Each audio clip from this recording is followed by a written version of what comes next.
Okay, good evening po sa lahat, no? Kagagaling lang po natin sa lakad, no, doon sa kung saan nag-cater po tayo ng patay. So, mamaya na lang po natin pag-usapan yung ano po, updates po tungkol doon, no? Mamaya na kung malapit na matapos. So, ayun nga, no, napag-aralan natin, andito po tayo sa Bereshit. Bereshit meaning in the beginning. Okay, balik po kayo. Lumipat po ako kasi wala pong camera doon. O hindi ko nakita. Okay, paki-announce po diyan na lumipat po tayo ng live. O lumipat tayo ng live. So paki-share diyan sa iba na lumipat tayo ng live kasi di makita ng camera ko. Okay. Paki-announce po na nalipat po tayo. Okay, actually, ang Panginoon po is gusto niya po na may mag-exist na isang universe po na kung saan by nature, no? Na by nature na sa kanyang sarili po, yung ma-create niya na universe, sa kanyang sarili po ma-separate siya from God. Kasi nga, nakita naman natin nung nakaraang lecture po natin na yun nga po na the Creator, Torah, Israel, the whole creation actually are one. Okay? So, balik ko lang po, balik lang tayo ng konti dun sa mga napag-aralan natin para medyo ma-refresh po tayo ng konti, So, ang Creator po, part po ng ang Israel po is part ng Hashem. Okay? So dahil part ng Hashem ang Israel, Hashem wants Israel to be separate with him in order to have connection with Hashem in his own capabilities. Kasi how can Israel have a connection if hindi po sila isa? How can Israel have connection with Hashem kung nasa isang katawan sila? So kapag ka nasabi pong connection, ang ibig pong sabihin niyan, nasa separate siya, tapos magkakaroon po sila ng connection. So, dahil nga ang gusto ni Hashem, magkaroon ng Israel ng connection sa kanya, kaya ginawa niya ang Israel ng isang universe. At yung Israel na yon is doon siya magkakaroon ng connection to Hashem in his own capabilities. Sa sarili niyang kakayanan. Kaya hopefully na kuha po natin yung ibig ko pong sabihin sa inyo. So dahil po doon, gumawa po ang Hashem. Although may mga si Hashem agam-agam na dahil nakikita niya nga Israel isa marami pong pagkakamali, mas pinili ni Hashem kasi nga sabi ng Israel, ganun din naman, kaya naman ng Israel na mag-survive, kahit paano. So yun nga, ginawa niya through his reflection, through his light, through his wisdom, because Israel is his part and Torah is his wisdom and knowledge. So through his wisdom, nag-reflect po ang Hashem. At yun ang sinasabi nating Adam Kadmon, the reflection of Hashem. And from that lights, nag-create po ng universe through Torah. And that creation is for the purpose of Israel. Okay? Kailangan natin tanggapin yan kasi yan talaga ang kailangan nating matutunan. Kailangan talaga natin yan siyang maintindihan. So ngayon, dahil doon sa creation, dahil doon gusto ni Hashem na yung matirhan ng Israel is perfect. So gumawa ang Hashem ng isang creation wherein ipo-forward niya yung blessing. Kaya lang, pag-forward ng blessing doon sa babae, hindi nakayanan. Kaya nagkaroon ng falling sparks. At yan nga yung napag-usapan natin na meron pong sparks na 288 within the world of Asia. Dito po sa mundong ito, 288 po siya. At magkaibang level yan ng sparks. So kagaya ni Adam, si David is actually a separate sparks. Kaya lang napakaliit talaga ng spark ni David. And David has only 3 hours, no?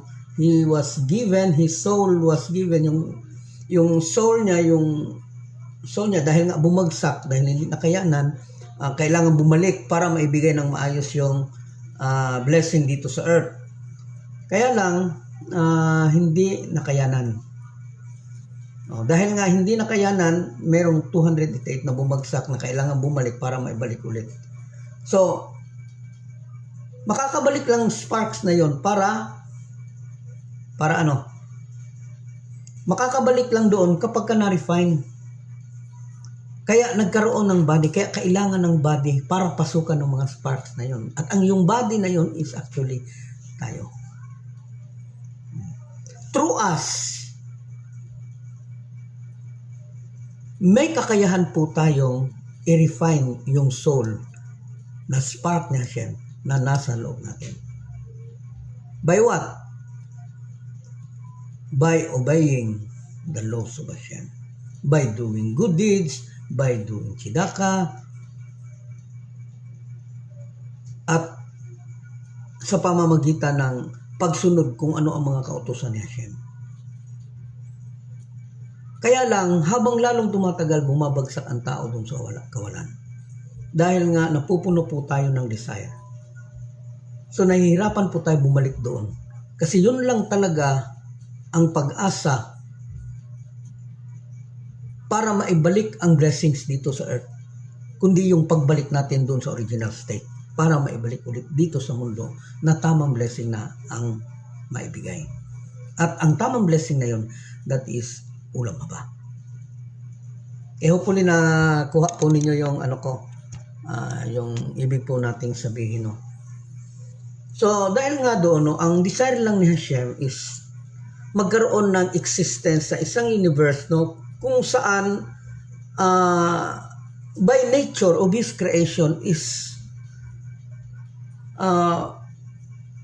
magkaroon ng pagkakataon yung tao by his capability, sa kakayahan niya na magkaroon ng connection. So, hindi kailangang makialam ang Hashem. Hindi niya kailangang tulungan. Pero walang ibang paraan kundi tumulong. Kaya binigyan niya ng rules. Ganito para makabalik kayo sa akin. Kaya may rules, may laws. Sa Gentiles, 7 laws. Sa Jewish, 613. Sa pagsunod ng lahat ng yan, at kung nagkulang ka dyan, merong pang yung call a friend. Ang call a friend niya is ang tzedakah at ang good deeds. Kapag nahirapan siya doon sa batas, meron siyang tzedakah na pangtapal, meron siyang good deeds. So, ang intention po ni Hashem, no? Ang intention po, bakit ang Hashem is gumawa ng ganito? Para ma-realize ng tao na meron siyang kakayahan na magkaroon ng connection doon kay Hashem. Meron tayo lahat. Even you are Gentile, even you are Jewish. So may kanya-kanya tayong kakayahan. At yung kakayahan na yan is hindi nagsimula doon sa Israel. Nagsimula na yan siya doon pa nung unang panahon kay Adam, kay Seth. Nilaktawan kasi natin si Cain at saka si Abel kasi nga hindi sila nagtagumpay doon sa mga misyon nila. So may kakayahan sana. Kaya lang ilan lang din ang nakakuha doon sa tamang direksyon sa pamamagitan ng pagsunod. At ang sinusunod ng araw is 613. 7 laws po yan. At ang tawag po niya noon is actually moral code. Ang tawag po dyan. Nagkaroon lang yan ng numero doon sa panahon kung saan nabilang yan doon sa panahon ni Noah by explaining that in the beginning it is 6 and on the time of Noah it becomes 7. Kaya nagkaroon ng numero. But before time, before Noah, ang tawag po dyan moral code. Ito yung moral ha, dapat ninyong gawin para maging mabait kayo sa harap ni Hashem. Hindi yung mabait na sa sarili nating paraan, kundi yung mabait sa harap ni Hashem, sa paraan ni Hashem.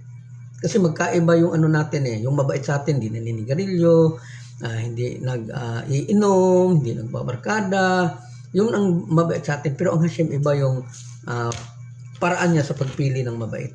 At iba doon is hindi mabait para sa atin. Hopefully na kuha po natin yan ha. So yun nga ang gusto ni Hashem is ma-realize ng tao na may kakayahan siya. Kasi hindi makagalaw yung soul sa loob. Kasi yung paggalaw ng soul, nakadepende yan siya sa galaw ng body. So kapag ang body is may ginawang hindi tama, matatabunan ang spark ng nasa loob. Hindi talaga makagalaw. Hindi makagalaw. So ang mangyayari, maging dominant yung physical needs. At yung desire para hanapin ang Hashem, mawala kasi napuno po tayo doon sa pangangailangan sa physical. Pagkain, bahay, damit, lahat ng mga gusto natin, that is physical needs. Pero yung spiritual natin kung saan yun ang spark ni Hashem, natatabunan dahil sa desire. So kailangan nating mag-refine. Hindi yung spark ang mag-refine, kundi yung body. Para umayon doon sa kagustuhan ng soul. Para magkaroon silang dalawa ng connection. Pag nagkaroon sila ng connection, silang dalawa, may kakayahan silang magkaroon ng connection doon kay Hashem. Hanggat hindi magkaisa yung body, yung physical at saka yung spiritual, hindi tayo magkakaroon ng connection doon kay Hashem. Hopefully nakita natin yan ha. So, yun nga, gusto lang ni Hashem no na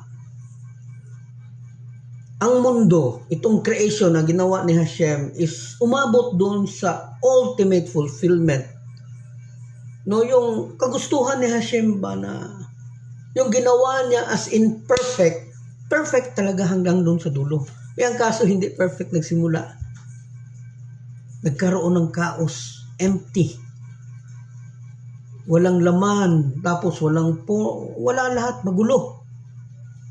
Kaya gusto ni Hashem na isaayos yan siya sa pamamagitan ng pagbalik ng soul niya doon sa simula at ibagsak ulit dito sa.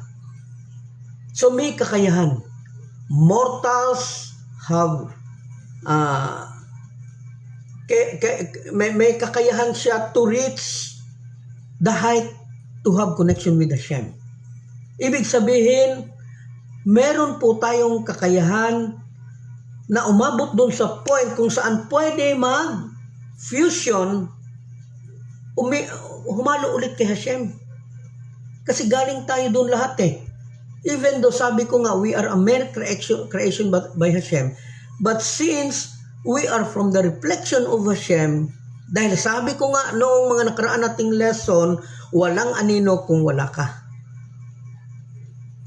At dahil andyan ang Hashem, may reflection siya. At ang reflection na yun is yung lights kung saan doon tayo galing. Kaya ang sabi, all of the creation, including Israel, is part of Hashem. So napakahirap po nito intindihin nito sa mga bago. Pero kung susubukan po nating i-review lang po kung ano yung mga bagay na kailangan nating makita, then siguro naman kahit paano may maintindihan po. Kagaya nga lang nang nasabi ko nung nakaraan, pareho lang po tayo ng kuryente. DC, direct current, na may positive, may negative. Hindi po siya mag-create ng current kapag walang connection yung dalawa. Kailangan ipagdikit yung dalawa in order to have a current. Kung positive ang Hashem, tayo ang negative, kailangan umayon na tayo dun sa requirement niya para magkaroon po tayo ng fusion doon sa kanya. Yun po ang ultimate mission. Hindi lang ng mga Jewish, kundi pati mga Gentiles. Dahil nga, hindi naman nagsimula na Jewish agad yan eh. Nagsimula sila bilang mga common lang na tao. Kagaya natin kung sino-sino lang. O kung sino-sino lang na may mag-practical common sense, sino-sino lang na alam na may creator, at ito yung gusto ni creator, kapag nasunod, then that's it, you will become righteous. Ganun lang po. Kaya lang, among those people, may mga taong hindi sumusunod, may mga taong sumusunod. Sa lahat sa kanila, pumili siya ng isa. And that is Israel. The mission, para maging pare of all the nations. Para maging priest of all the nations. Kasi siya nga ang mangunguna sa lahat ng mga creation since He is part of Hashem. He is a direct part of Hashem. So mayroon po tayong kakayahan to make a fusion. So dahil sa fusion na yan, ang God essence, ang kabuuan ni Hashem is actually will be revealed. Dahil sa fusion na yan. Israel is part of Hashem, and Hashem has a reflection, and we are part of their reflection, because that reflection, the result of that reflection is His creation, using the blueprint of creation, and the blueprint of creation is the Torah itself. Okay, hopefully nakuha po natin, mahirap to pinag-uusapan. Kailangan talaga natin to minsan, kung sa Bisaya pa, kailangan na itong hinuktukan. Kailangan natin to siyang pag-isipan. So, may mga tao na nagtatangka to define Hashem. And according to sages, kasi wala naman tayong ibang mapupuntahan kundi doon sa mga sages eh. Kasi wala naman tayong nakakausap na Noahide nung araw before Israel. So, ang pwede lang natin kausapin patungkol sa atin is ang Israel mismo. At sila na mismo ang may sabi na hindi natin kailangan mag-convert. Kasi nga, yung mga nakakatanda sa kanila is katulad lang natin. Na kapag kasumunod doon, ayon sa gusto ni Hashem, doon sa pamantayan ni Hashem, kapag kasumunod tayo sa pamantayan ni Hashem, then, magiging katulad tayo nung naging righteous na mga individuals na hindi Israel. At napakarami po nila. Napakarami po nila nung araw. At yung kakayahan na yon at yung paraan na yun is nag-continue yan siya hanggang ngayon. Na-separate lang ang Israel dahil nga pinili siya ni Hashem na maging priest of the nations. Pero hindi ibig sabihin na sila lang. Pati kita, pati po tayo, mayroon po tayong kakayahan. Kaya lang, hindi tayo masyadong natuto kasi naligaw na tayo doon sa mga paniniwala na hindi tama, na ayon lamang doon sa mga elder, mga pastor, mga kung sino-sino lang na hindi naman nag-aaral ng Torah.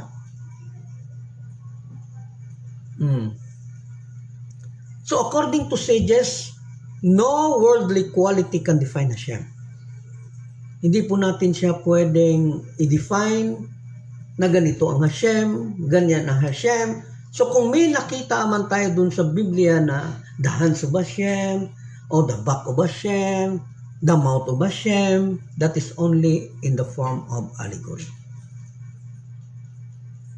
Hindi po yan siya physical talaga na ganun pagkakadescribe kay Hashem. Dahil nga, ang Hashem is hindi ma-describe dahil dun sa pagiging infinite niya.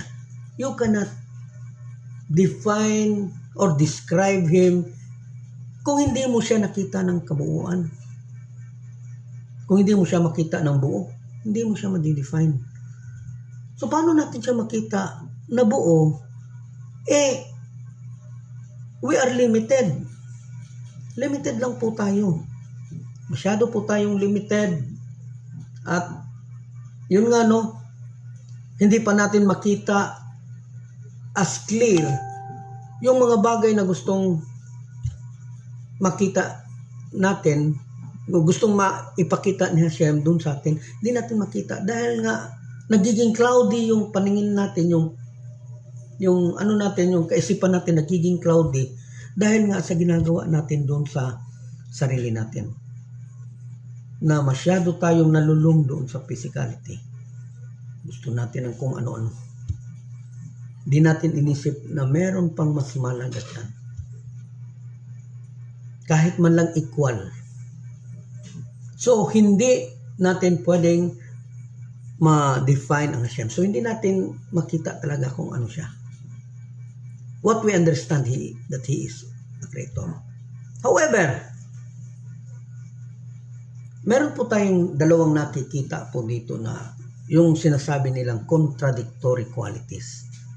Dalawang quality na magkaiba na kapag ka naghalo silang dalawa, we can appreciate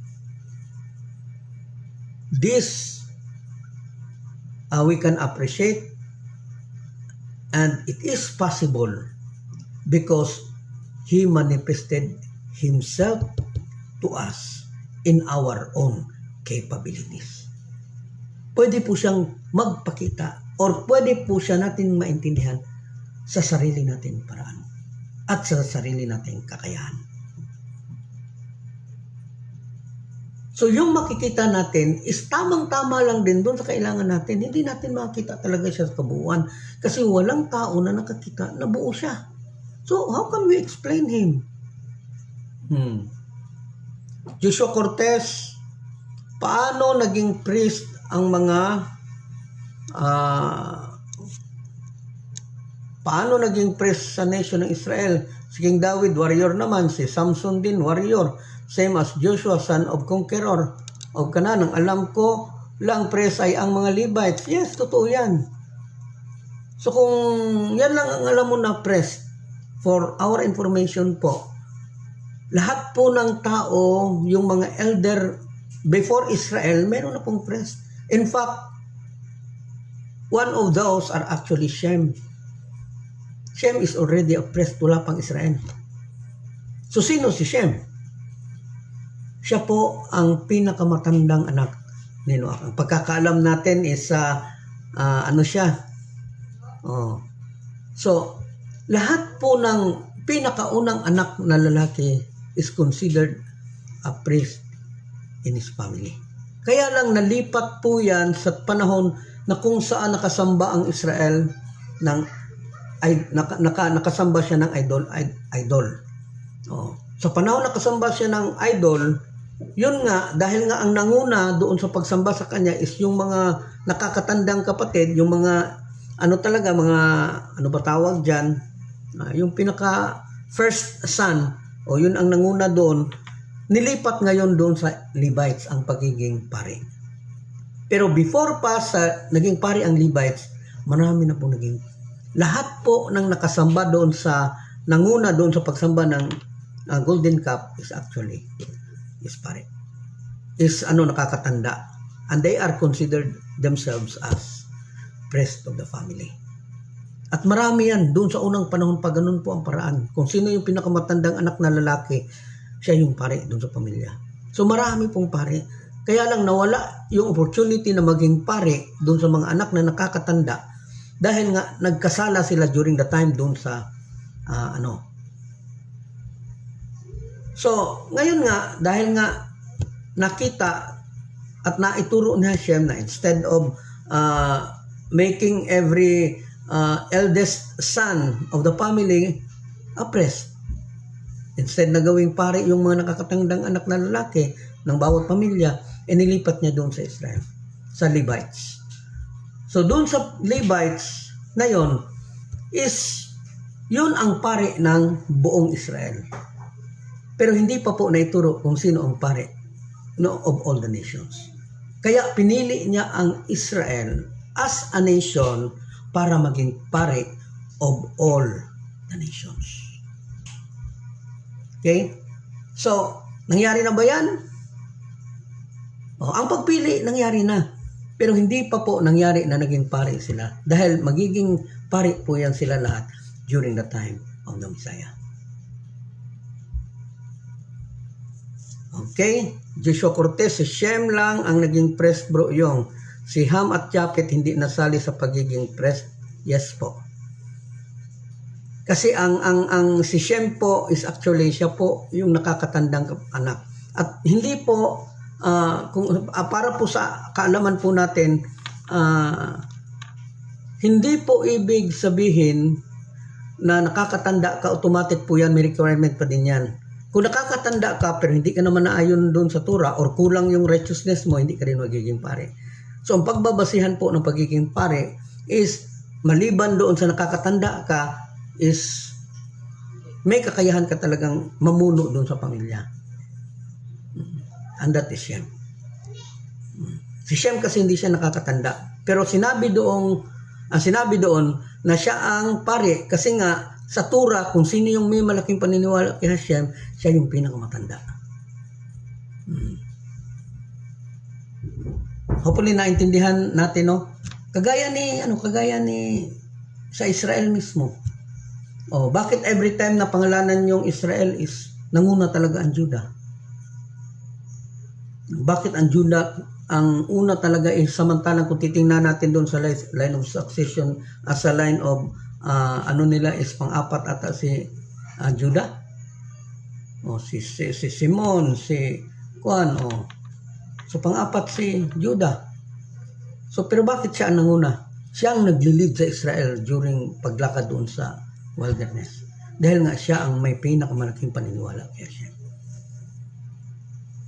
So yun po ang pinagbabasihan. So nung napili ang Israel na maging pare, sineparate sila. Ito yung requirement ninyo ha, para ma-maintain ninyo yung holiness ninyo. Para magkaroon kayo ng holiness, kasi hindi kayo pwede maging pare kung hindi kayo holy. Kaya marami po silang bawal. Bawal kumain ng baboy, bawal magkawak ng patay. Kapag may kagid sila, hindi sila pwedeng magpasok dun sa templo. So maraming requirement. Pero hindi ibig sabihin may holiness sila. Wala nang holiness ang mga Gentile, meron pa ding holiness. Gaya nga ng napag-usapan ng mga leaders natin, no, nung mga nakaraang araw, kung saan sila yung una nga pala, no, pasalamatan natin yung mga leaders natin, no, sa pag-assist, no, habang wala ako, sila yung nagli-lead ng Torah study. At saka nakita natin, no, that they are very successful, no, in learning, although may nakikita ako na hindi pa masyadong naiintindihan, pero as a start, na po yan siya? Goods na po yan siya. Goods na po. Para po sa kaalaman sa lahat, meron pong holiness ang Gentile. Paano po nagkaroon ng holiness? Kumakain naman ng baboy yung iba. Okay. Yung holiness ng Israel at ang holiness ng Gentiles is magkaiba po yun. Kasi yung holiness nila is yun yung holiness na yung sinasabing higher holiness, kung saan yun ang requirement para makapasok doon sa templo. Kasi kapag nagkamali ka, kahit na makahawak ka man lang ng patay na animals, hindi ka na makakapasok. Kaya marami silang bawal. Bawal magtabi doon sa may dugo na babae, bawal mag-sex during schedule niya doon sa templo, bawal kumain ng baboy. Marami silang bawal para lang makapasok dun sa templo. While ang Gentile, yung bawal na yon is pwede sa Gentile. Pero hindi ibig sabihin, walang holiness ang Gentile. Meron pa ding holiness ang Gentile kasi being a holy, meaning you are doing more than the minimum. Yung, halimbawa, ito lang yung dapat mong gawin, 7 laws lang. Sumusunod ka, pero meron kang sinusunod na iba, maliban doon. Yung pagiging maayos mo na tao. You're doing good deeds, doing tzedakah, maayos ka na tao ba? You are more than righteous. Ika nga.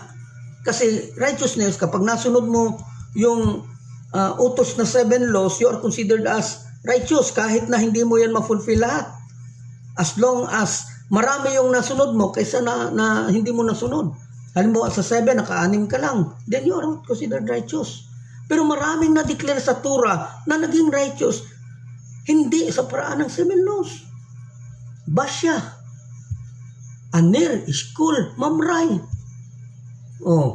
Mga anak ni Lot. Oh.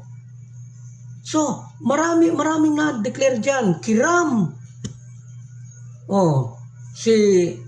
Yung sundalo during the time of si Captain Naaman. So, masyadong marami. Asawa ni Solomon. He is a Gentile. But she is a righteous. Asawa ni Job. Kala natin napakasama, pero napaka-righteous niya. Ikumpara sa atin, napakalayo po natin. So, yung righteousness na nasa atin because of 7, pinasubrahan natin na nagkaroon din ng righteousness.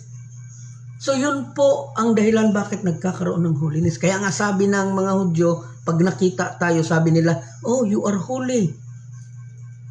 Sinasabi nila.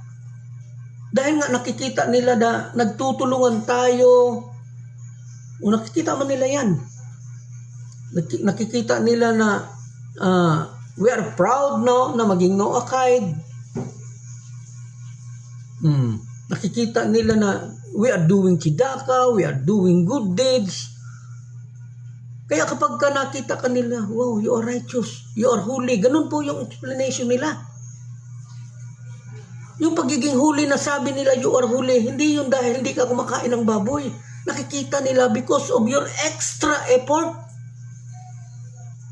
At ang mga Jewish is ganun din. Kahit na kumain sila ng baboy, pero meron pa din silang extra holiness.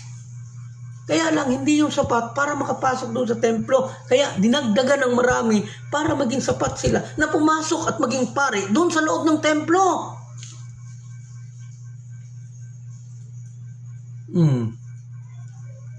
Hopefully naintindihan po ito ng karamihan na. Kaya lang sinasabi natin na we are just only required to do righteousness. We are not required to do holiness. Kahit na yung righteousness na lang na yan, yung 7 laws, enough po yan para makapasok ng ulam ba? Enough po yan. Sinong maalin tulad natin yan? Yung mga nations na magigising after the war. Hindi pa yung sila nakagawa ng kabutihan. And in fact, they are all idolaters during that time. Kaya lang, doon nila naisip, ay, mali pala yung turo sa akin ng mga magulang. Tsaka pa nila makita na merong Panginoon na tama at ang Panginoon ng Israel ang tama. Yun lang ang nila. And they will also accepted in ulam ba? Dahil po na-realize nila ang katotohanan at the end. At magsisisi po sila, at ayon po sa napag-aralan natin, that no one can stand in the time of Teshuvah. Pagka nagsisi ka, walang sino man ang pwedeng pumigil sa iyo. Dahil tatanggapin at tatanggapin niya siya yung pagsisisi mo. Even in the face of death. Hopefully nakuha po natin ha. Di ko na po mabasa yung ibang mga tanong ninyo. Okay, Jigs Binoa, kung panganay ka by birth pero di ka naman nag-aaral ng Tura, hindi ka magiging pari. Totoo po yan. Totoo po yan. Katulad nga ni Shem. Si Shem is actually hindi panganay na anak. Who is panganay? Actually, Japhet. Japhet, Shem, and Cam. Pero dahil nga Tura ang pinag-uusapan, Shem was considered as the eldest son because of his righteousness. Marami po niyan. Like David, like Judah. Sila yung nangunguna talaga sa pamilya kahit na hindi sila pinakamatanda. And this is because of their faith. This is because doon sa connection nila kay Hashem. So, salamat sa tanong, Jigs Benoak, no? So, hopefully maintindihan po ninyo, no, na yung pinag-uusapan natin na holiness na wala ang Gentile is yung holiness ng Jewish na requirement para makapasok doon sa templo. We are not required. Di kailangan. Kasi pag ginawa mo yan, tapos sinabi mo na utos to ni Hashem, that is creating another religion. Pero kapag ka gumawa ka, may minimum ka, kaya nga sabi, makita ninyo dyan sa mga turo ng mga Jewish at mga ibang Noahide, that the 7 is the minimum. Hindi ibig sabihin minimum yan lang. Pwede kang mag-excel. At yung pag-excel mo is yung yung extra effort mo para maging maayos or magkaroon ng extra point dun sa harap ni Hashem. Okay, akyong, Jason Benoit, akyong, ang tzedakah or good deeds surpass the 7 laws kasi nakapunta si Haring Kiram, not actually surpass, no? That is actually reward. No? Hindi siya ibig sabihin na pwede siya kahit wala yan siya. Pero because doon sa ginawa niya na napakalaki dala, he was rewarded to go ulam haba alive. Pero hindi ibig sabihin na kung lahat ganon ang tao, buti kung makita. So maging na siya, kung ganon lahat ng tao, then magiging common siya. So hindi na siya sa eyes ni Hashem. Kasi nung araw walang tumutulong sa Jewish. And only Kiram, sa panahon na sinabihan ni Hari Solomon na tulungan mo naman ako, wala talagang pasubali. Tumulong talaga doon sa lahat ng makayanan ni Kiram. Kaya nakita ni Hashem that this man is very good. Kaya he is rewarded to reach ulam haba, to reach Gan Eden alive. Buhay siya na nakarating doon. And that is a reward. So hindi po natin pwede po yung ma-equate doon sa 7 laws. Kasi 7 laws is actually the minimum. Yung extra, kung extra lang lahat, tapos tayo lahat gumagawa niyan, hindi na yan makikita ni Hashem. Halimbawa, tayo lahat tumulong, hindi na yan makikita ni Hashem as extravagance na tulong. Kasi lahat pwedeng tumulong eh. Pero during the time noon araw, is actually only Kiram ang may love na para tulungan ng Israel. Kagaya lang yan siya ng tindang mais ba? Kapag ka nagtinda ka ng mais, kapag ka kukonti lang ang mais, napaka-demand, napakamahal. Pero kapag ka maraming mais, mumura kasi nawawalan siya ng value kasi nga marami. Lumiliit yung value, kagaya lang din yan. Sa panahon na yun, only Kiram lang ang tumulong. He is the only Gentile na tumulong doon kay Solomon. Lahat takot kay Solomon. But Kiram is hindi actually takot, kundi kaibigan. Kaya may special si Kiram doon kay Solomon, may special connection siya. Lahat ng hilingin ni Solomon, sinusunod niya, hindi dahil sa takot siya, kundi dahil love niya si Solomon. Nakita niya, itong tao may kakayahan na mahalin yung tauhan ko. Oh, this is good. So, he is rewarded. Basya. During that time, lahat gustong patayin ang mga Hudyo. Si Basya lang ang hindi nagkaroon ng intensyon na patayin si Mose. So parang ganun, extra effort yan siya na napakalaking halaga kay Hashem. Pero kapag ka lahat na gumagawa yan, hindi na pinakamahalaga kay Hashem. Meron na namang ibang bagay. Kaya nga, at all cost, kailangan gumawa tayo ng maliliit man or malalaki na bagay na good deeds. Kasi hindi natin alam, isa dyan is napakahalaga sa harap niya.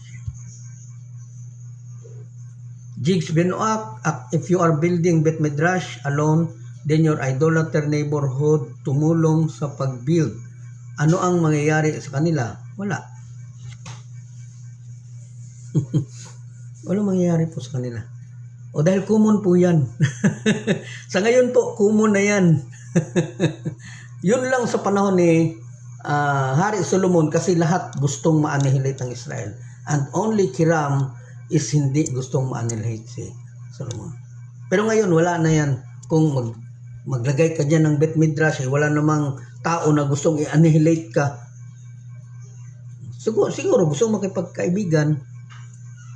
So wala na yan. Kumuna yan siya. Sabi ko nga, kapag dumadami na, nagiging, ang great value, magiging maliit po yan siya na value. Kaya kailangan natin gumawa ng mga extra effort na wala pang ibang nakakagawa. Para makita ni Hashem, itong taong to. So, dito tayo sa iba, no? Igsoyong, kardong maupay, okay. Igsoyong, maayong gabi unsa tanan para sa tanan igsoyong ang kanang original sin. Unsa ma-standing ana sa Teshuva. Okay, the original sin was actually death. Kasi yun ang unang kasalanan. At yung death na yun is actually hindi po tayo kasama dun sa ano yan. Only Adam ang may obligasyon na mawala ang death. Kasi yun ang ano niya, yun ang resulta sa sin na ginawa niya. Ngayon, yung mga bagong tao, katulad natin is hindi natin obligasyon yung kasalanan ni Adam. Hindi tayo pwedeng mag-ani doon sa kasalanan ni Adam kasi nga kasalanan ng ama hindi kasalanan ng anak at ang kasalanan ng anak hindi kasalanan ng ama. Ezekiel 18:21. So yung meron ng original sin, ibig sabihin pinakaunang kasalanan is yung ginawa ni Adam at ni Eve. Kaya nagkaroon ng death. At dahil po doon, obligado po si Kava na mag-suffer doon sa consequences sa ginawa niya. Kaya kailangan niyang manganak ng 9 months. At ang unang nakatikim niyan is si Seth. Kasi si Cain at si Abel, that time na nag-sex silang dalawa ni Adam at ni Eve, is pag alis ni Eve, ni Adam doon sa ibabaw ni Eve, is automatic nag-anak diretso si Eve. Uli nakita po natin yan, ha. Okay, naparami na pong tanong, hindi ko na po mabasa lahat. So sa makita ko lang talaga, wala na yung iba. Gracia Retro, naniniwala talaga ako na even though na-idolater ka, kung gumawa ka ng good deeds sa Israel, bibigyan ka ng chance na makilala si Hashem. So that is only chances. Hindi pa po yan yung katulad kay ano. Kasi nga, marami kahit ng mga Gentile, marami nang tumutulong doon sa Israel. Di ba common? So ibig sabihin, hindi na siya ganun kilaki kay Hashem. Maliit na siya. Pero kapag ka gumawa ka pa ng extra effort na medyo kakaiba para dun sa Israel, yun ang hanapin natin kasi yun ang malaki doon sa eyes ni Hashem. Pero hindi ibig sabihin na maliit talaga yun. Yung maliit na sinasabi natin, malaki pa din yun. Kung ikumpara doon sa mga tao na hindi talaga gumagawa. Salamat, Jetro. Okay. You are building a bit midrash. Okay, thank you. So yung okay, ang Chidaka good deeds surpass 7 Lord. Hindi ko na mabasa. Dami na masyado. Okay. So, nasa ano lang pa kasi po ako sa cellphone lang eh. Hindi pumapasok yung camera ko sa ano. So, meron tayong mga bagay na kailangan obserbahan po. Hindi po ibig sabihin na ganito, ganyan is okay na yan. Hindi po yan siya. Kailangan obserbahan natin yung mga bagay-bagay. Sino yung mga naging righteous? Ano ang dahilan ng pagiging righteous? Yung pagka-righteous niya ba is dahil dun sa 7 or wala siya sa 7? Bakit ganun? Ngayon, maraming gumagawa ng ganun. Bakit hindi naging righteous? Kasi nga naging common. Naging common na ba? So, nag-devaluate siya in the eyes of Hashem. Yung value niya. Dahil nakabasa na doon sa aklat ng mga Jewish, o kaya napapalapit na yung loob nila, kaya tumutulong na din sila. So halos lahat na ng mga paniniwala is lumalapit na sa Israel. So nagiging common. So hindi lahat na tumutulong na doon sa financial, pero may pa din siya, may reward pa din siya. Dahil nga lahat ng kabutihan na ginagawa, may katapat po yun siya na reward. Okay? So, yun nga gusto ni Hashem na umabot ang tao doon sa sariling kakayahan niya, makaabot siya doon sa tinatawag na ultimate mission or ultimate fulfillment. Kaya nga sabi doon sa kasabihan ng mga propesya ng mga prophets, the world will be filled with the knowledge of God as the waters cover the ocean bed. Dahil mapupuno po yan ng blessing ni Hashem. Dahil nga halos lahat ng tao is actually nakaabot doon sa last days, doon sa mga makaabot lahat doon sa Mosiah time makaabot doon sa requirement para makapuse yung tao doon kay Hashem. At dahil doon sa fusion na yon, marireveal po ang kabuuan ni Hashem. And that's the time of Mosiah. Okay? So, itong manifestation po na ito, ito pong pinakita po natin na mangyayari is actually mangyayari po to during the era of redemption.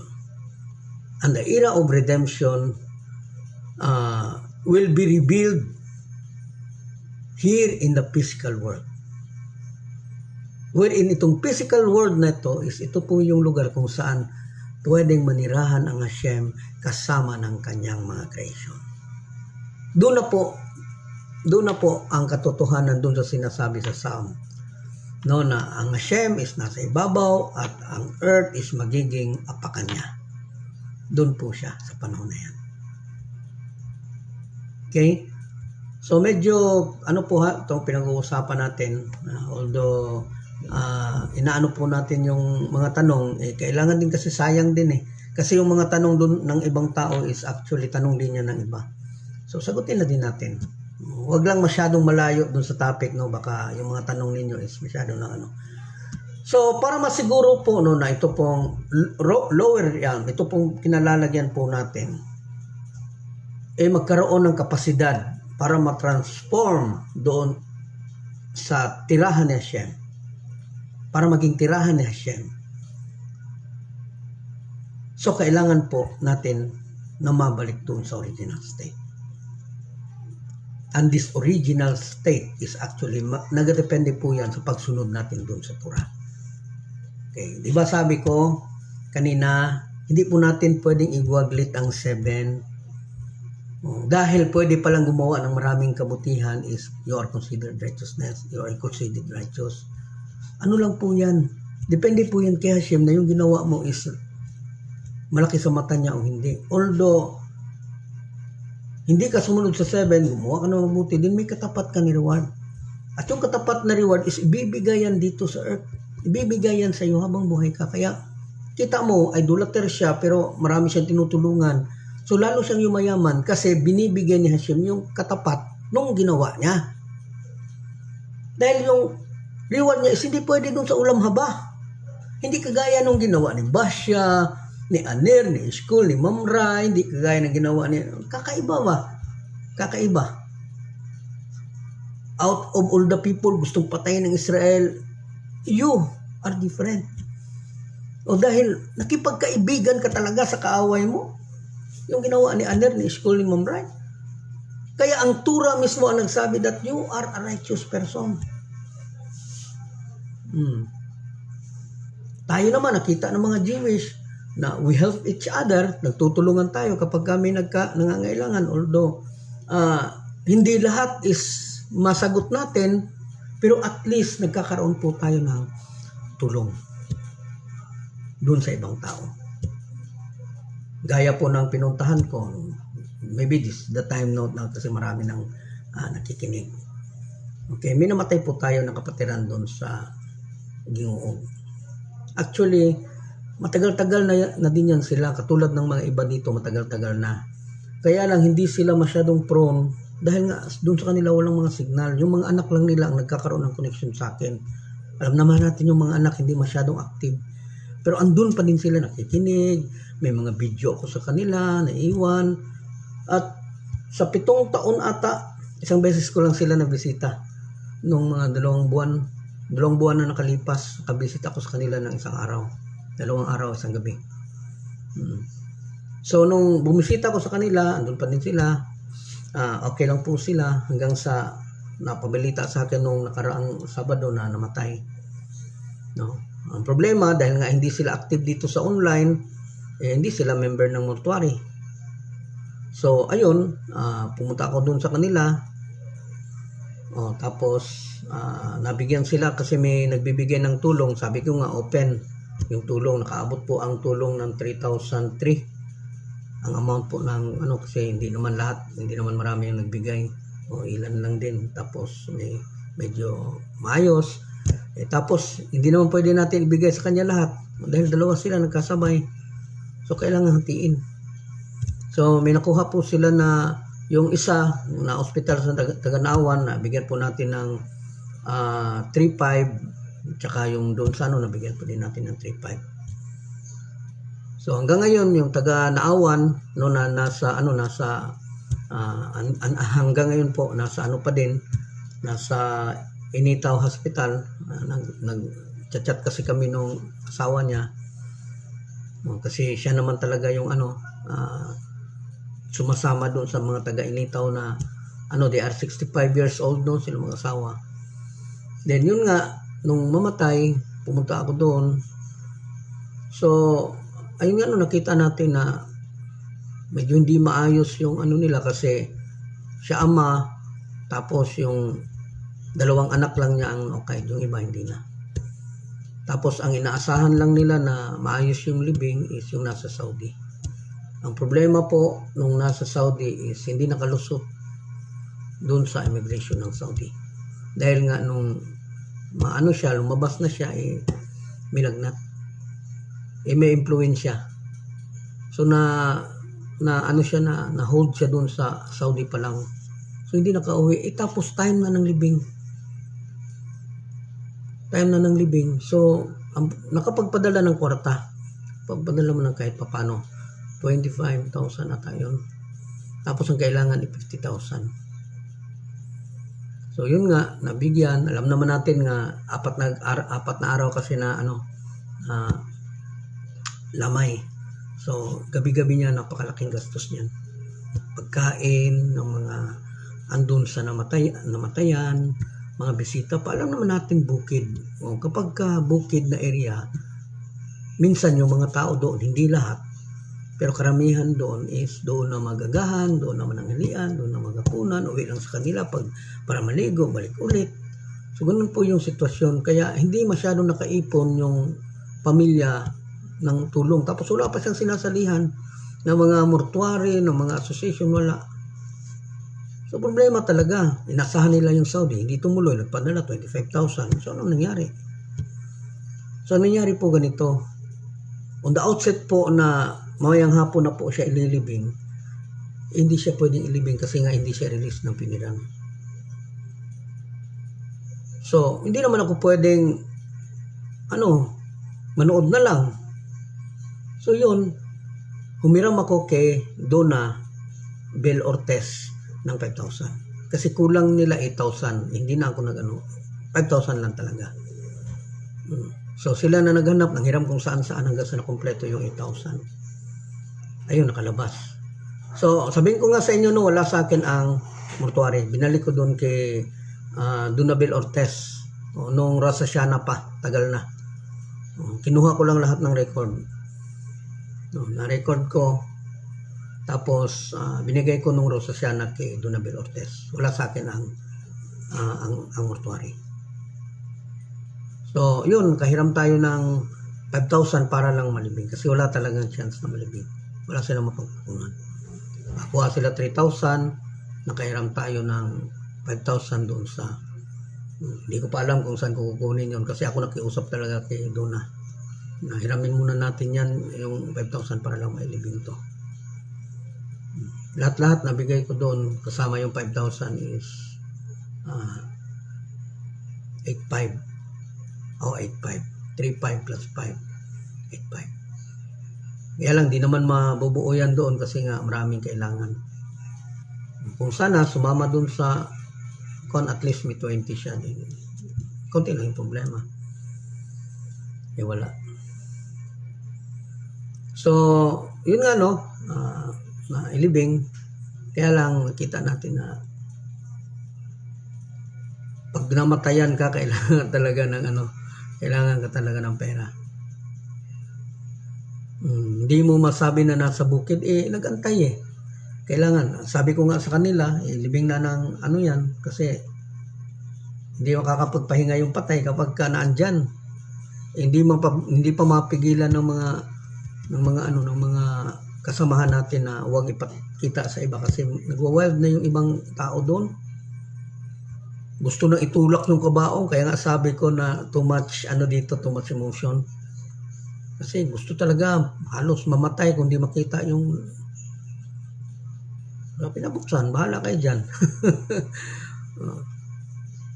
So, ganun po ang sitwasyon, no? Kaya, tayo po, wag po tayong tumigil doon sa pagtulong kasi hindi naman po nasasayang yung tulong na natin. So, yung 5,000 na yun, hanapin pa natin. Dagdag yun sa problema ko. Marami na akong problema. Tapos, dagdag pa yun. Okay. So, yun nga, balik tayo doon sa at least, nasabi ko na po yung Okay, wala pang tanong, So, ito nga,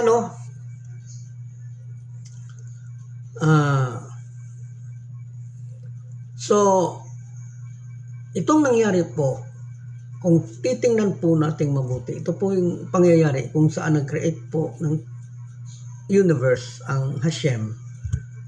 This is because of Torah and Israel. Because Torah is the wisdom and rules of Hashem, and Israel is part of Hashem. Okay.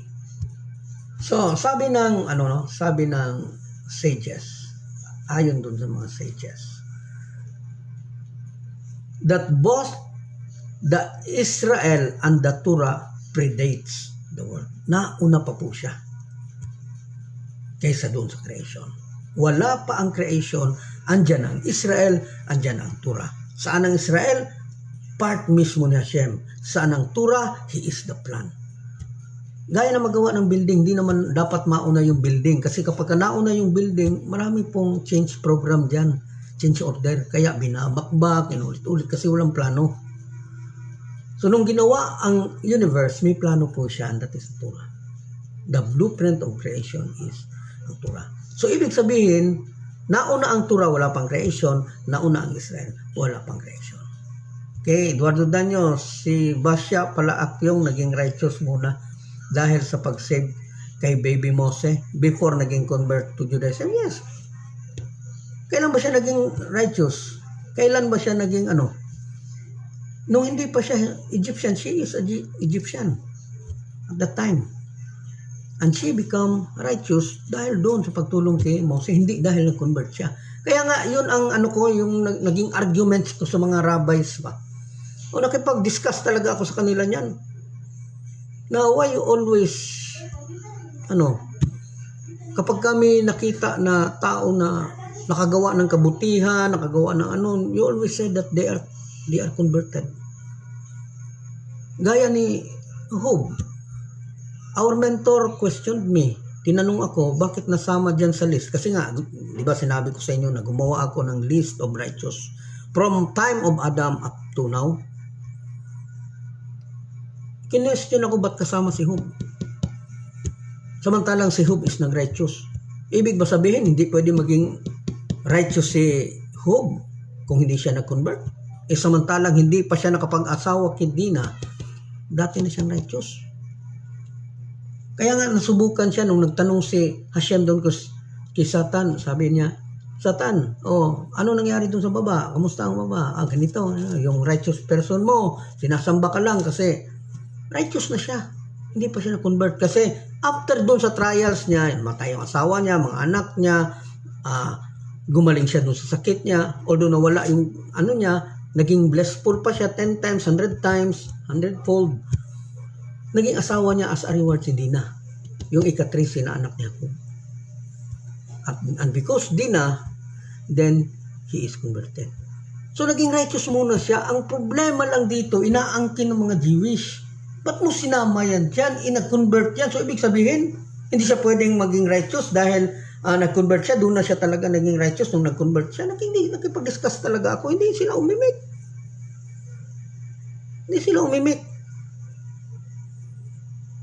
Hindi pa siya nasubukan. Sinabi na nung conversation ni Shaitan at ni Hashem na he is a righteous person.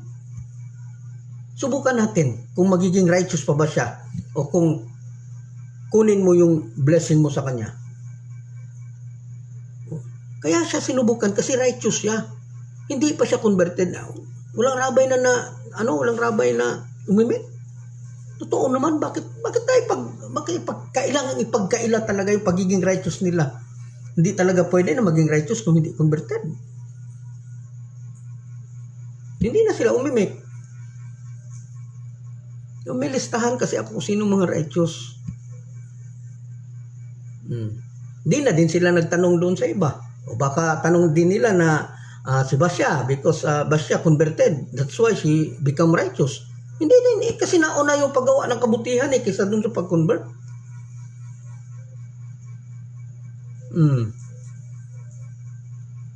Noak, bakit hindi nila kinlaim si Noak na converted? Si Abraham, bakit hindi nila na proclaim na converted?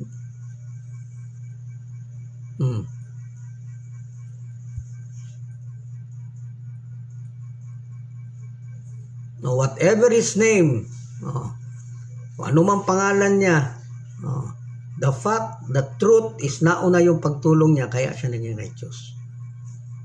Hindi ibig sabihin, dahil napalitan yung pangalan niya, kaya siya naging righteous. So, walang kwenta yung pagtulong niya kay Mose, kasi doon lang pala sa pangalan.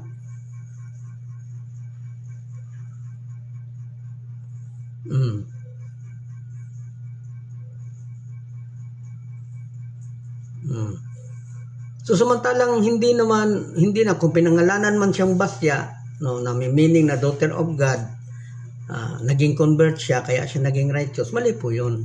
Kasi naging righteous siya dahil doon sa ginawa niya, hindi dahil sa pangalan. Ang pangalan resulta lang 'yan doon sa ginawa niya. Kung palitan ng pangalan na ganyan tapos walang ginawa, magiging righteous ba siya? O di ba hindi? Yan sinasabi na basa natin, actually that is only reasoning. Kailangan nating mag-isip.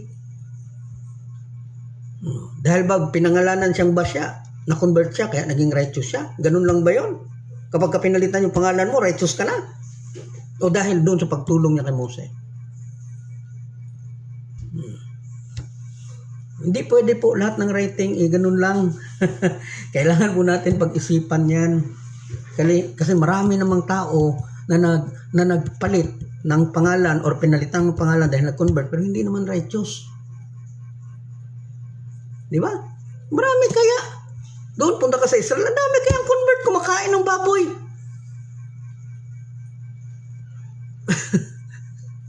Dami convert doon. Ano pa sabi nila? Sayang.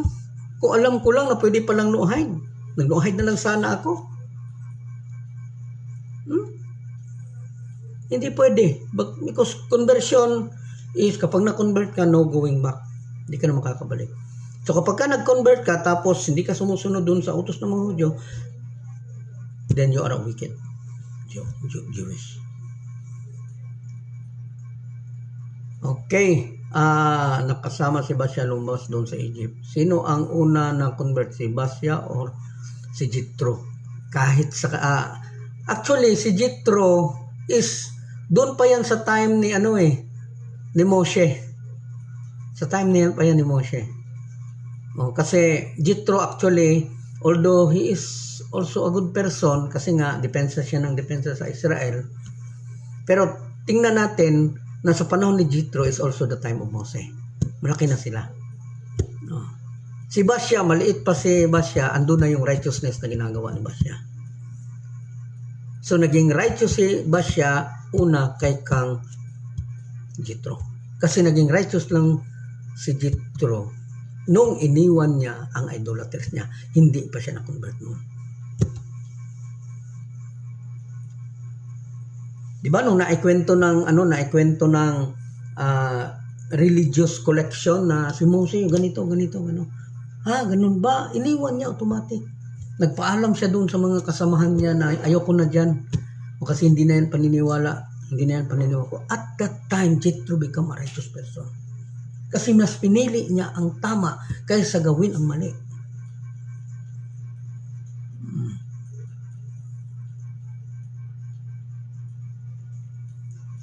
So na-convert si Jethro, malaki na si Moshe. While si Basya,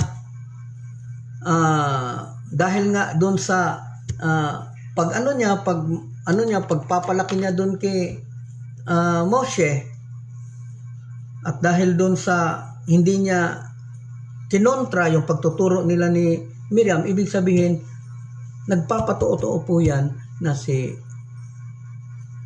Basya is actually ayon doon sa tinuturo ni Miriam doon sa anak niya.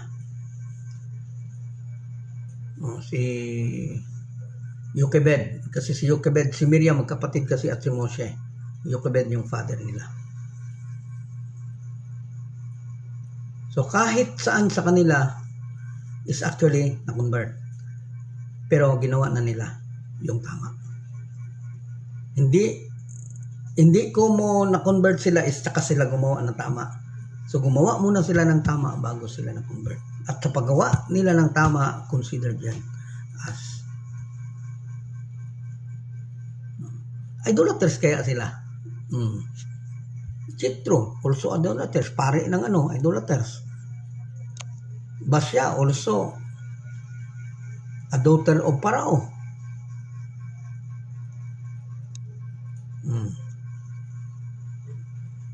So, hopefully naintindihan po natin, hindi po pwede sinabi ng rabbi na ganyan. That's it. Hindi po yan pwede. Kailangan ipaglaban natin kung ano meron tayo. Hindi ako pumapayag ng ganyan. Basta-basta na lang sabihin, bakit kasama yan? Nag-convert yan. Sabi ko, really? Lari ko yan doon sa mentor. Maybe rabbi, you forgot. That before the trials of Job is already righteous. That's why he was tested. May umimik ba na rabbi doon sa ASNOA International? Wala. Kasi totoo naman, hindi pwedeng ang kinin lahat ng mga maaayos na tao nung araw ang kinin nila na na-convert. Yes, pwede na-convert. Pero ando na yung magandang mga ginawa. At yun ang rason, bakit naging righteous? Hindi naman ibig sabihin na convert ka, righteous ka na. Dami kaya, sabi ko, ang dami kaya na convert na hindi righteous. Nagsisisi, bakit naging Jewish sila? Pwede palang maging Noahide.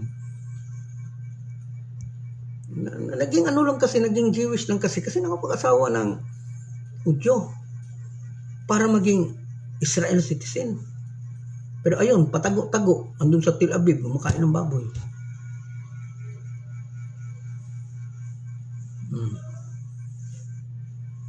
Paano yan? Hopefully nakita po ninyo ito, no? Di ko mo po sinasabi ng rabbi, yun na yun. Hindi yan siya. Kailangan natin mag-aral. Para hindi lang yung sa kanila ang makita natin. Pati yung para sa atin makita natin, para makuha natin yung Diyos sa atin, yung karapat-dapat sa atin ba. Di pwede na kumo mabait, kumo righteous, sasabihin na lang na convert yan. Pwede ba yun? Yes, pwede naging convert, pero hindi dahil sa conversion kaya naging righteous. Ang sama naman yan. Kasi kung ganyan lahat, dapat lahat nag-convert righteous. Di ba? Kailangan natin mag-isip. Di ko mo sinabi nila, isipin natin correct. Kasi sila mismo hindi nagkakaintindihan. Ibig sabihin, may mali yan. Kaya nga sabi ko sa inyo, mag-aral talaga. Magkaroon ng sariling kaisipan ba? Hindi pwede yung lang. Eduardo Danyo, kaya pala iba ang pagtingin ni Hashem sa pagiging righteous compare sa tao, even the rabbis. Oo. Kahit nakagawa ka man lang ng maliit na bagay na hindi nagagawa ng iba, malaki yan sa mata ni Hashem. Kaya nga, huwag tumigil talaga sa paggawa ng mabuti. Di ba, yun naman yung natin. Yung makagawa tayo ng kabutihan doon sa ibang tao, huwag tayong tumigil, tumulong doon sa ibang tao.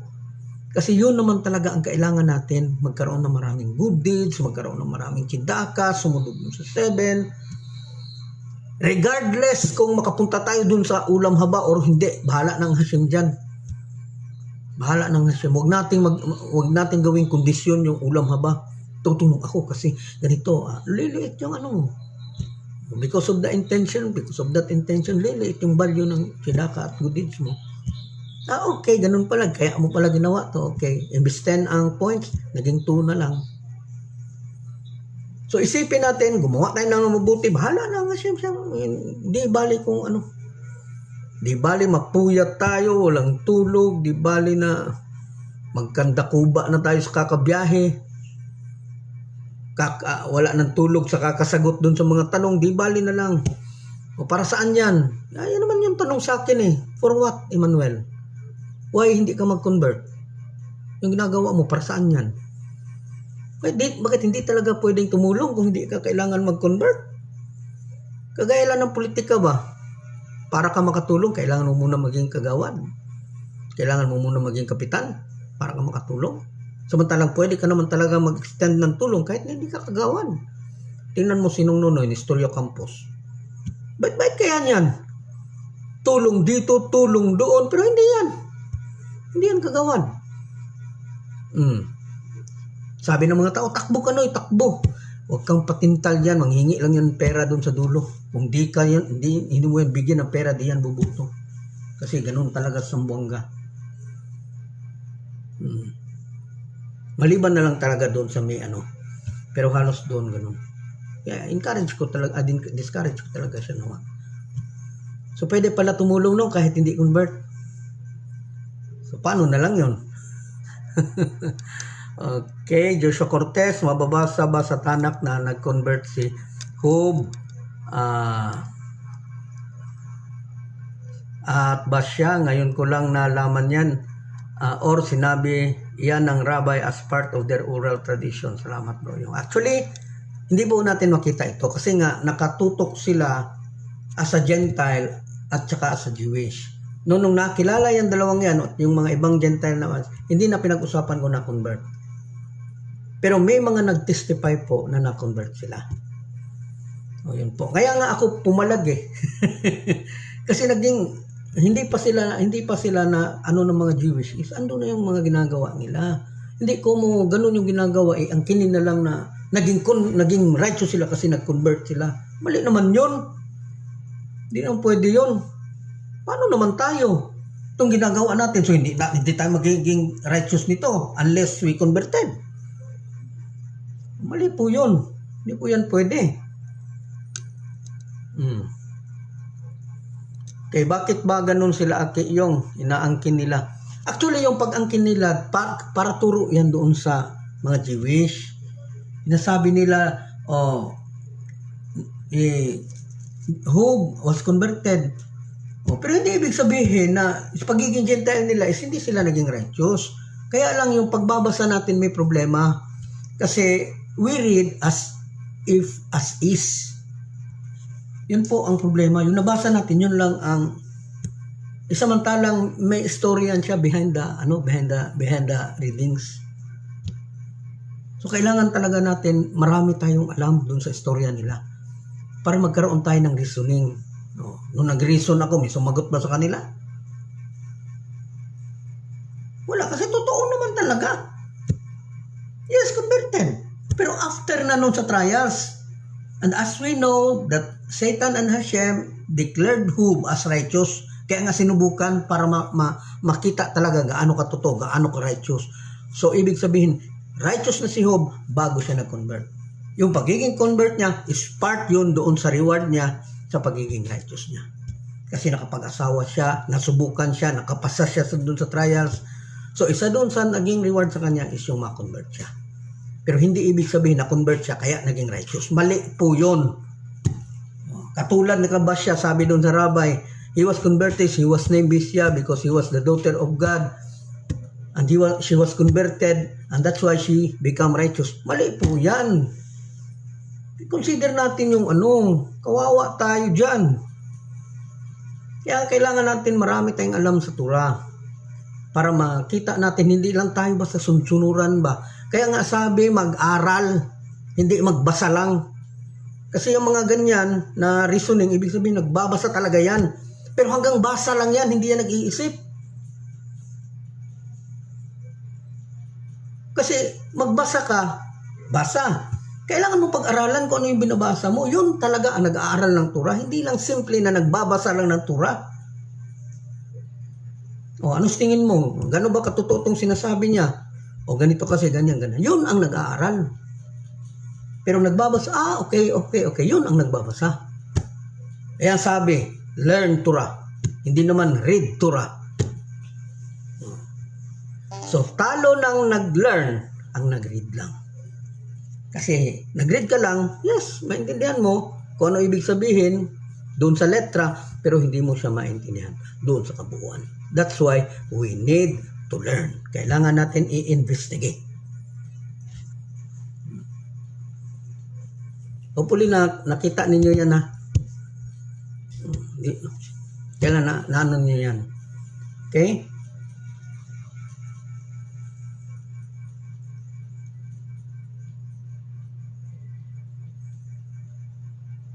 Okay, hopefully nasagot ko yung tanong ni yung tanong ni Jason Benoak ba siya gaano yung tanong gaano ba katotoo na na-convert. Wala nga tayo because istorya na lang yung sa atin istorya na lang. Hindi naman natin pwede sabihin na mali kasi walang mabasa kasi hindi naman talaga ganun yung mga Jewish. Yung pagbabasa natin is one portion lang yan doon sa pag-aaral. Yung pag-aaral natin is considered po lahat ng mga sinabi ng mga rabbis, lahat ng mga sinabi ng mga sages, ano yung mga istorya nila, kabuuan, pero wala dun sa Tanakh. Kailangan consider natin yan lahat para makita natin yung katotohanan. So kung Tanakh lang pagbabasihan mo, para kang kumain ng balat. Bili ka ng orange, binalatan mo. Tumitingin mo, sarap ng orange. Binalatan ang orange, binalatan. Nung hinawakan na ang orange, wow, ang sarap, sabi ng nanonood. Kinain ngayon. Nung kinain, hindi ang orange, ang balat. Patay tayo dyan. Kasi nagbabasa lang So, sabi, mag-aral ng Torah, hindi lang simple magbabasa, kundi kailangan talaga intindihin. So, hindi. Kung mo sinabi ng rabbi na ganyan, magbasa ka lang ng ganyan, is yun na. Hindi po yan siya ganun. Kailangan pang pag-aralan yan. Okay? So, salamat ang explanation. So, hopefully na po ninyo yan ha. May mga intelligent, po tayo dito ng mga intelligent leaders na nakikinig talaga. Na kung saan makita ko talaga na nag-aaral, nakikinig. Hindi lang, kasi iba yung nagbabasa lang tapos hindi nag-iisip. Kasi yung nagbabasa lang, yun lang talaga. Dinidepensa nila kung ano yung mababasa nila, pero hindi nila naintindihan yung depensa na ginagawa nila. Grace Mauly, if Job is a righteous and a descendant of Esau, probably he learned a lot from his grandfather Isaac. Though his dad Esau ay hindi nag-aaral ng Torah under Jacob's tent. Oh yes, actually, ganyan po yung nangyari. Just like Abraham. Meron po siyang anak ni Ismail. Meron siyang anak na Yitzchak. Pero nag-aaral ba? Sino nag-aaral sa kanila ng Torah? Si Yitzchak. Si Esau, si Ismail, anong ginagawa? Ayun, bagdoy-bagdoy, pasyal doon, pasyal dito. Pagdating naman kay Yitzchak, meron siyang Esau, meron siyang Jacob. So, ano nangyari? Ganun din. Hindi lahat naniniwala kay Hashem. So, ganun lang po. Ganun ang nangyari kay Job. Although he is the son of Joshua Cortez is the son of Esau. Then he learned a lot. Maalala natin si Eliezer na descendants of Canaan. Dapat idolater siya. Pero he is one of a pious servant of Abraham. And he believes what Abraham believed. Okay, salamat. Grace Maul, Joshua Cortez. Bro Yung, tanong ko lang, dumating na yung panahon na buyag lang. Pero when time comes, kunin na kayo ni Hashem. Kasbi shalom po. Wag naman sana. Okay? Ni Hashem, paano magpapatuloy ang kihilat? Need kasi maipamana ang ganitong wisdom sa next generation. Okay? Actually po, isa po yan sa problema ko po. No? Actually, na-stress din ako dyan kasi ako mismo natatakot ako, no? Tatakot ako na paano ang kihilat kapag dumating po sa point, no, kasi shalom na mawala o naman sana. Paano yung kihilat? Gaya nga dun sa panahon ni Moshe, kita natin si Moshe na alanganin siya, takot siyang mawala. Kaya nga nung sinabi ng angel na mawawala ka na, Moshe. So Moshe petitioned another extension of life para lang i-review sa kanila ang Torah kasi natatakot si Moshe na baka hindi matandaan ng Israel yung tinuturo niya. Kasi nga siya mismo hindi nga niya matandaan.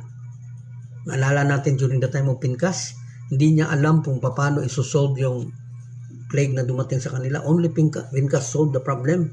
Hindi si Moses at si Aaron, tanga lang sila kasi nakalimutan nila yung turo nila kung ano gagawin. Buti na lang naalala ni Pinkas. Nag-alala si Moshe, paano kaya? Ano mangyayari sa Israel? Hingi siya ng extension, 3 weeks. Although, binigay ni Hashem yung hiling niya, extension of life. Pero sabi ni Hashem, huwag ka mag-alala Moshe. Umuwala ka man, may kapalit ka. So doon ako na naliwanagan ba? Ba't nga pala ako matatakot? Hindi lang naman ako yung magaling. Marami pong magaling. Kaya lang, kailangan siguro muna mawala ako. Tama po yan. Kaya hinahanda ko talaga yung mga leaders po natin na magkaroon ng tamang kaisipan talaga. Tamang intention, tamang kaisipan. Yung nag-iisip talaga ba? Yung hindi lang nagbabasa. Nag-iisip talaga. Dahil mahirap po hanapin yan eh. Kasi kalimitan, saan makita, saan mabasa, ganun po yung mga tanong eh. Tanong po yan ng mga Christian. Alam naman natin ang Torah is full of codes. Paano masulat yan lahat? Samantalang hindi naman nasulat yung kabuuan talaga na gusto niya. Yung mga taong naging righteous, hindi naman nasulat lahat. Dahil nga sabi ng mga rabbi, hindi ko share. Pero hindi ko share, yes, pero hindi ibig sabihin na hindi totoo. Hindi sinama kasi hindi ko share kasi nasulat doon sa Greeks. Pero maraming katotohanan na nandun. Hindi naman nila dininay. Kaya lang, hindi lang daw ko share kasi sinulat sa Greek.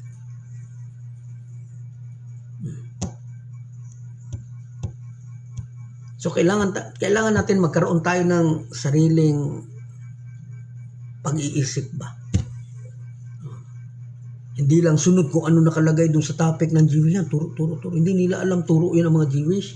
Para dun sa mga Jewish, hindi para sa mga Gentile. Hindi talaga nag-iisip ba? Hindi nag-iisip. Alam nilang no-ahide sila, pero tinuturo Jewish. Ganito tayo. Parang ganito tayo. Mga member naman, bulag. Ganun pala. Gusto ko palang maging convert. Pero dala-dala nila yung no-ahide. Pero gusto nila maging convert. Naging no-ahide pa kayo? Diretso na lang sana kayo dun sa rabbi. Wala din ginawa. Andun pa din. Sige lang isip mag-convert, pero walang ginawa. Problema, kung namatayan yan, wala kang nasunod. Kasi yung pagsunod mo doon sa Jewish law, hindi po yan count. Kasi hindi ka pa Jewish.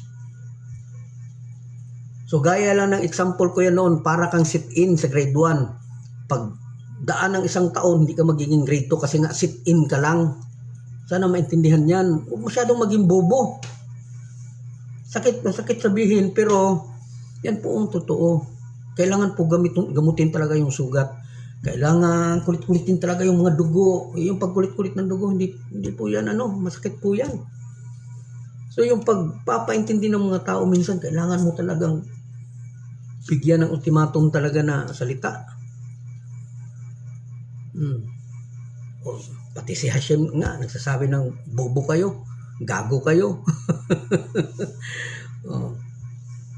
So hindi po masama, basta tama lang po yung Huwag po tayo masyado maging bobo. Tama na yung mga araw na kasamba tayo ng hindi tama. Tama na po yun. Himin sinahon, kaya pala hindi naiintindihan yung Deuteronomy 6:4 na Shema Yisrael at iba pa na verse para lang sa Israel kasi hindi nag-aaral kundi nagbabasa lang. Walang critical thinking. Yes, that's correct. Walang critical thinking. Hindi nag-iisip. Shema Yisrael, pray ko. I want to pray. Magdadasal ako. Shema Yisrael. Hear, O Israel. Saan yung dasal mo doon?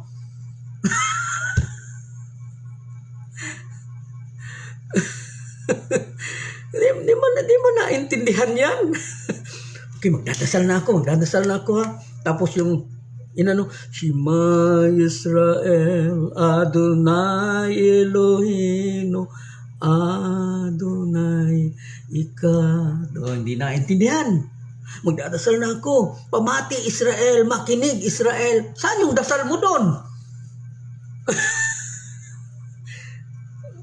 You are just reminding Israel that Hashem is Ikad. So saan yung dasal mo doon?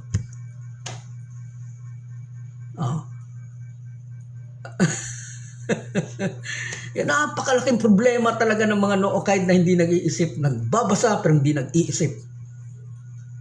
Sunod lang ng sunod dun sa mga sinasabi ng rabbi. Yung mga rabbi mismo hindi nagkaintindihan. Kaya kailangan natin yan silang kailangan mag-aral ng sarili talaga. Para kahit papano may maitulong tayo dun sa mga sarili natin. Hindi yan tulong sa kanila kundi sa mga sarili natin na maging tama yung natin. Kasi ang dami ring rabbi na nagtuturo ng mali. Yan po ang totoo dyan. Hindi ko mo sinabi ng rabbi nga this is correct, then that's correct. Siguro sa time sa Moshe. Yan, that's final. Pero ngayon, sila mismo hindi magkaano. So yung sources nila hindi pareho, kanya-kanya lang basa. Kanya-kanya aral. Jigs binuak. Sometimes din si Hashem ang nag-prevent from hearkening the divine knowledge of the Torah. Paraan niya lahat yan. Huwag na natin pagbintangan ng Hashem. Paraan niya lang. Kasi we have free will. Pwedeng maniwala, pwedeng hindi. Yan mismo yung gusto ni Hashem. Pili ka lang sa dalawa. Kasi kahit saan dyan, that's my will. Pero hindi natin pwede isisi kay Hashem na that's the will of Hashem. Kaya ganyan. We have a choice. May choices tayo. Kaya may reward and punishment. Kapag nakapili ka ng tama, you have a reward. Kapili ka ng mali, then you have punishment. So, huwag natin sisihin ang Hashem. Okay na yung nabigyan tayo ng chance na makita siya. Alam natin na ganito pala. Then okay na yun. Okay, salamat Jigs Benoak. Okay. So hopefully kahit papano hindi ko talaga matapos-tapos kasi nga sa dami na tanong. Pero okay lang din yan. Kailangan talaga lagyan ng Ayoko din kasi na actually the parshat this week is actually Bereshit. Bereshit. So, nagsimula na tayo ng ilang linggo. Hanggang ngayon, di pa tayo matapos-tapos. At alam ko, ilang buwan pa po itong Bereshit na to. Kasi iisa-isahin tayo talaga natin yan with critical thinking. Hindi po simple na nagbabasa lang. So, hanggang sa susunod, magandang gabi po sa ating lahat.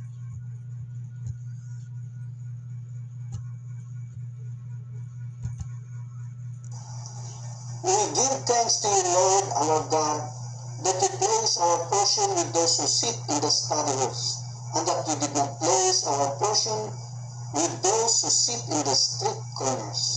For we wake up early, and they wake up early. We wake up early for words of Torah, and they wake up early for empty words. We work hard, and they work hard. We work hard to get reward, and they work hard, and do not receive reward. We run and they run. We run to life in the world to come, and they run to the pit of destruction. Amen.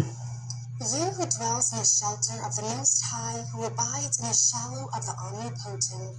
I say of the Lord, who is my refuge and my stronghold, my God in whom I trust, that he will save you from the ensnaring trap, from the destructive pestilence. He will cover you with his pinions, and you will find refuge under his wings. His truth is a shield and an armor. You will not fear the terror of the night, nor the arrow that flies by day, the pestilence that prowls in the darkness, nor the destruction that ravages at noon. 1,000 may fall at your left side, and 10,000 at your right, but it shall not reach you. You need only look with your eyes, and you will see the retribution of the wicked, because you have said, "The Lord is my shelter," and you have made the Most High your haven. No evil will befall you, no plague will come near your tent. For he will instruct his angels in your behalf to guard you in all your ways. They will carry you in their hands, lest you injure your foot upon a rock. You will tread upon the lion and the viper. You will trample upon the young lion and the serpent. Because he desires me, I will deliver him. I will fortify him, for he knows my name. When he calls on me, I will answer him. I am with him in distress. I will deliver him and honor him. I will satiate him with long life and show him my deliverance. Amen.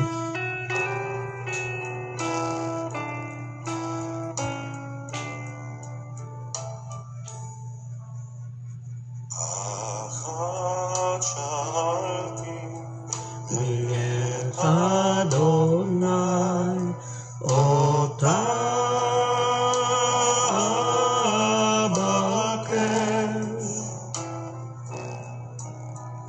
Shiti Bevet Adonai, Kol Yemekaya,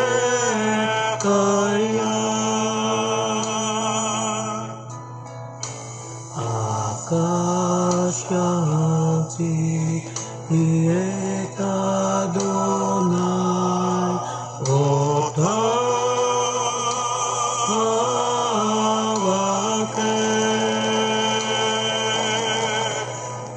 Shiti Bevet Adonai, Kol Yamekaya, Lakasot Beno, Beno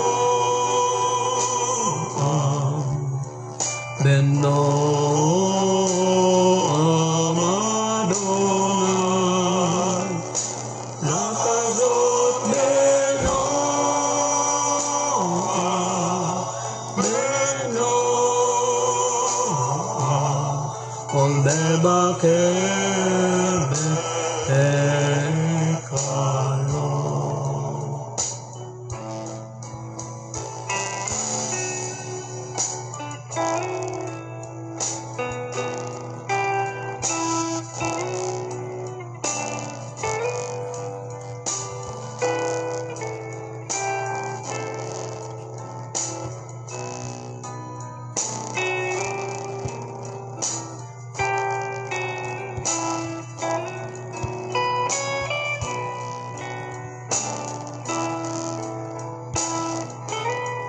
Kazak, Benet Kazak, be strong, and you will be strong. Amen.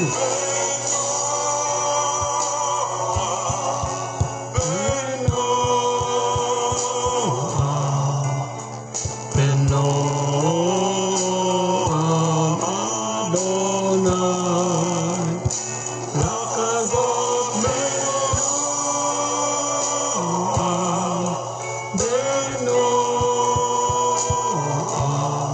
Ol Bebaker Bekalo, Ol Bebaker Bekalo.